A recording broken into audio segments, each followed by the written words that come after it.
मेरे चैनल को सब्सक्राइब करें और बेल आइकन को ऑल पे सेट करें। Hi everyone, welcome to my channel. आज हम job responsibility of spinning manager, जो स्पिनिंग सेक्शन का जो मतलब सुपरवाइजर के ऊपर रहता है, जनरल शिफ्ट का आदमी रहता है, चाहे एसएस बोलो या स्पिनिंग मैनेजर बोलो या स्पिनिंग मास्टर बोलो, उनका क्या क्या जॉब रिस्पॉन्सिबिलिटी आपको उसके बारे में आज बताने जा रहे हैं। तो वो बहुत इम्पोर्टेंट चीज़ है। सबसे पहले देखो, ये तो एक जनरल शिफ्ट का आदमी रहता है, मतलब जनरल शिफ्ट समझ लो आपकी 8 बजे से चालू होता है, 8 से 5 होता है, जो भी होता है। तो आने का टाइम तो फिक्स रहता है, आधा घंटा पहले आना पड़ेगा, ड्यूटी आधा घंटा पहले आपकी आना पड़ेगा जनरल शिफ्ट चालू होने से पहले। वो जाने का टाइम कोई इनका फिक्स नहीं रहता, चाहे रात को 8 बजे 9 बजे, लेकिन काम सलटा के जाना पड़ता है। उसके बाद देखो, take round with supervisors instruct him for large count check. ये जो जाने वाला और आने वाला शिफ्ट ऑफिसर होता है, नाइट का और दिन का, उनके साथ राउंड लीजिए पूरा। जब राउंड लेने के बाद उनको जो जो चेंजिंग करना है, कोई लर्ट चेंज करना, काउंट चेंज करना है, और रात का रिपोर्ट भी पूरी उससे लेना है, नाइट वाला सुपरवाइजर से। कोई abnormality होगा, कोई ये होगा, मतलब कोई हाईलाइटेड प्रॉब्लम होगा, आप अपने डायरी में नोट करके लीजिए, इसको सॉल्व करना पड़ेगा एक एक करके। उसके बाद check night shift alerted machine cleaning.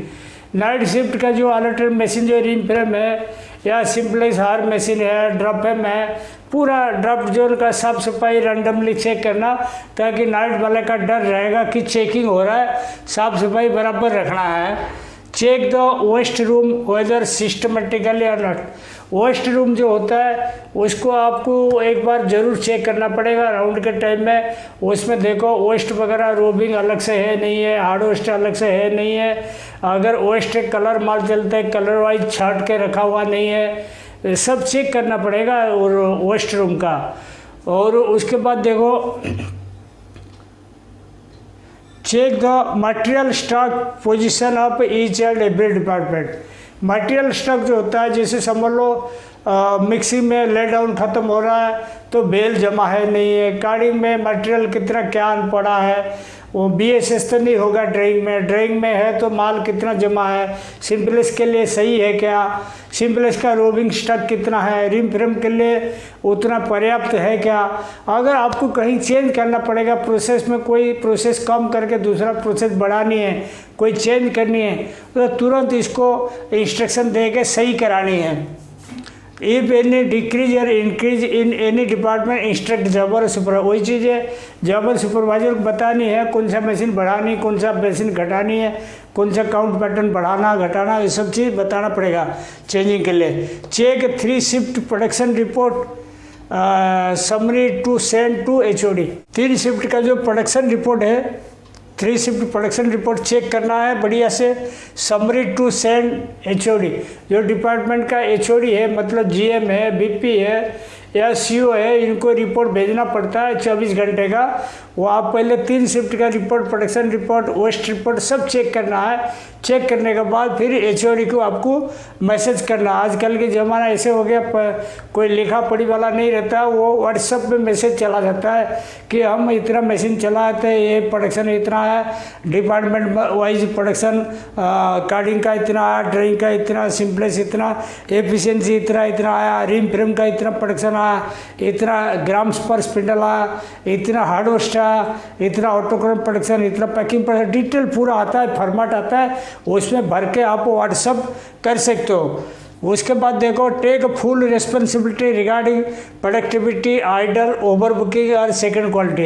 ये चीज़ बहुत इंपॉर्टेंट है। ये चीज़ अगर सही नहीं रहेगा, जनरल शिफ्ट का आदमी का नौकरी का बहुत खतरा रहता है। ये ध्यान रखिए, अगर आप प्रोडक्टिविटी मतलब प्रोडक्शन जो टारगेट प्रोडक्शन नहीं आया, आइडल स्पिंडल अगर ज़्यादा रहा, ओवर बुकिंग अगर रहा, और सेकंड क्वालिटी अगर ज़्यादा बना, वेस्टेज मटेरियल ज़्यादा बन गया, जो सेकंड क्वालिटी बोलते हैं। सेकंड क्वालिटी का मेरा एक वीडियो मैंने अपलोड किया था, इसको देखिएगा, आपको समझ में आएगा सेकंड क्वालिटी कैसे कम करते हैं।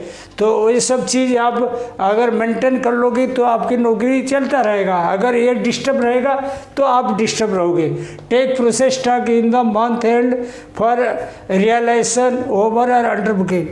मंथ एंड में एक बार फिजिकल प्रोसेस तक लिया जाता है, कितना मटेरियल प्रोसेस में है, कितना मटेरियल इशू किए थे, कितना धागा बना, कितना वेस्ट बना, रियलाइजेशन क्या, उसका सब जिम्मेदारी आपका ही है जनरल शिफ्ट में जो रहता है। Take meeting with siders, doffers, jobbers, supervisors time to time. Production का जितना कारीगर लोग रहते हैं, जितना डफर रहते हैं, जितना जॉबर रहते हैं, सुपरवाइजर, सबको बीच बीच में प्रोडक्शन के लिए बूस्टअप मीटिंग लेना पड़ेगा। आप उनको उत्साह बढ़ानी पड़ेगी। ज़रूरत पड़ता है जेब से 10-20 रुपया खर्चा करके चाय वाय मंगा के इनको पिलाना पड़ेगा, ताकि वो इनका इनकरेजमेंट हो, वो आराम से आपके साथ जुड़े रहे, एक टीम वर्क जैसा लगे। हाँ, इसको पूरा मीटिंग लेना पड़ेगा और लिखित में सबका साइन करना पड़ेगा, ये मीटिंग लिया हुआ, ये मैटर में लिया हुआ। In department safety of all employees should be viewed time to time. Department में कैसे सेफ्टी रहे, एक्सीडेंट ना हुए, इसके लिए आपको बीच बीच में चेक करना पड़ेगा। जैसे कोई ड्राइंग का कारीगर है, उसका कवर खुल के चेक करो, कवर खुलने से बंद होता है क्या। कार्डिंग का जो आउटसाइड में जो उसका दरवाज़ा वगैरह रहता है, दरवाज़ा खुल के देखो। बेल प्लकर में भी जो इमरजेंसी जंजीर लगा रहता है उसको भी चेक करके देखो। हर सेफ्टी पॉइंट आपको बीच बीच में चेक करना पड़ेगा। अगर आप सेफ्टी पॉइंट चेक नहीं करोगे तो एक्सीडेंट होगा, जिम्मेदार आप ही रहोगे। तो इसीलिए सेफ्टी पॉइंट चेक करना बहुत ही ज़रूरी है। If any workers dispute try to solve in your level. अगर किसी कारण से आपके डिपार्टमेंट में वर्कर्स डिस्प्यूट होता है, जैसे समझ लो कोई कारीगर बोलता है मैं ये मशीन नहीं चलाऊंगा, वो मशीन चलाऊंगा। कोई डफर बोलता है हम 6 डफर ने हमको 8 डफर दो। ऐसे ही छोटा मोटा प्रॉब्लम आता रहता है। अगर ऐसे प्रॉब्लम आता है, आप ज़रूर खुद इन्वॉल्व होना, इसको खुद सॉल्व करने की कोशिश करना। आपसे ज़्यादा हो जाएगा तो HR वालों को इन्वॉल्वमेंट करना। आप जितना HR वालों को इन्वॉल्वमेंट करोगे उतना आपकी ग्रिप से कारीगर वर्कर जो होते हैं आपकी ग्रिप से बाहर निकल जाएंगे। तो इसीलिए कोशिश करना खुद इसको सॉल्व करने के लिए। नेक्स्ट देखिए, अपना जॉब रेस्पॉन्सिबिलिटी स्पिनिंग मैनेजर के बारे में बता रहे हैं। If any highlighted problem attend immediately. कोई जैसे आपने नाइट वाला सुपरवाइजर से मिल लिया, दिन में अपने राउंड ले लिया, कोई मशीन में अगर abnormality है इलेक्ट्रिकल साइड से, कोई बार बार प्रॉब्लम आता है, कभी शॉर्ट कट का प्रॉब्लम आता है, कभी कोई भी दिक्कत है, abnormality है, चाहे इलेक्ट्रिकल मेंटेनेंस है, इसको हाईलाइटेड जो प्रॉब्लम है इसको तुरंत इसको इमीडिएट सॉल्व करना, तुरंत उसी कंसर्न डिपार्टमेंट को बुला के सही करना। Tie up with maintenance for lot change, count change and minimize detention. जो मेंटेनेंस डिपार्टमेंट के साथ आपको टाई अप रखना पड़ेगा। समझ लो आपकी रिम फ्रेम 30 रिम फ्रेम में आपकी 4-5 2 लॉट चेंज में आ रहा है, 4-5 2 मशीन आपको लॉट चेंज करना पड़ेगा। एक सुबह ले लीजिए, एक लंच की बात ले लीजिए, वो मेंटेनेंस वाला से बात कर लीजिए, वो अपने हिसाब से वो मेंटेनेंस क्लीनिंग भी कर देंगे। उसी दौरान आपकी माल चेंज, लॉट चेंज, छल्ला चेंज सब हो जाएगा। मतलब मेंटेनेंस का डिटेंशन में आपका डिटेंशन में आ गया, कुल मिला के मिनिमाइज हो गया, डिटेंशन प्रोडक्टिविटी बढ़ जाएगा। उसके बाद check ring traveller schedule register. Ring traveller schedule register check करना बहुत ही अच्छा चीज़ है, इसको डेली बेसिस में चेक करना चाहिए। कोई मशीन ख़राब चलता है, चाहे आपको ऐसा कोई फिक्स रूल नहीं है कि हर मशीन में 6 दिन में आपको छल्ला डालनी है या 5 दिन में डालनी है। अगर मशीन ख़राब होता है तो उसमें सबसे पहले डालिएगा। कोई 6 दिन ही समझ लो आपकी स्टैंडर्ड टाइम रहे, कोई 7 दिन भी हो गया, अगर सही चलता है इसको 1 दिन टाल दीजिए, लेकिन वर्किंग बढ़िया रखने का। और छल्ला चेंज के टाइम में जो पुराना छल्ला इसको ज़रूर कलेक्ट कर लेना, नहीं तो कभी पता चला कि आपने छल्ला दे दिया चेंज करने और छल्ला हुआ ही नहीं और एंट्री हो गया, वो बहुत दिक्कत जाता है फिर बाद में। आज से supervisor jobber to show 2 hours hands off each machine. 2-2 घंटे का हर खाते का, कार्डिंग का, ड्राइंग का, सिंपलेस का, रिम फ्रेम का, हर खाते का 2-2 घंटे का आपको प्रोडक्शन जॉबर को या सुपरवाइजर बोलना, लेके देंगे। आप इसको स्टडी करके देखना कि इसमें कम है, इसको टोका टकी रखना पड़ेगा। जब तक टोका टकी नहीं रखोगे प्रोडक्शन घटता रहेगा, फिर आपके ऊपर खतरा बढ़ जाएगा। उसके बाद देखो issue production related things, ring traveller, cleaning equipments, packing और स्टेशनरी आइटम्स। ये जो प्रोडक्शन से रिलेटेड जो चीज़ है, समझ लो आपकी रिंग ट्रैवलर है, स्टेशनरी है, और ये मतलब जो जो चीज़ है, जो पैकिंग आइटम, बोरा है, कार्टून है और कोन है, जो जो है सारी आपको इशू करने का आपको जिम्मेदारी है। इशू स्लिप बना के आप टाइमली मंगा के रखने का, कभी कोई दिक्कत नहीं जाए।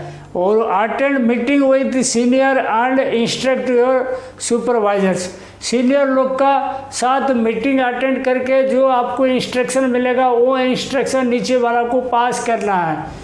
आपको नीचे वाला को पास करना मतलब सही सही बताना है। Keep coordination with autoconer and packing department. Autoconer packing department के साथ आपको कोऑर्डिनेशन रखना पड़ेगा।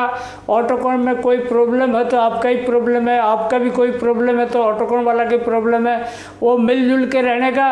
और उस पर क्या रहता है, टीम वर्क जैसा रहेंगे तब अपना रिजल्ट अच्छा आएगा।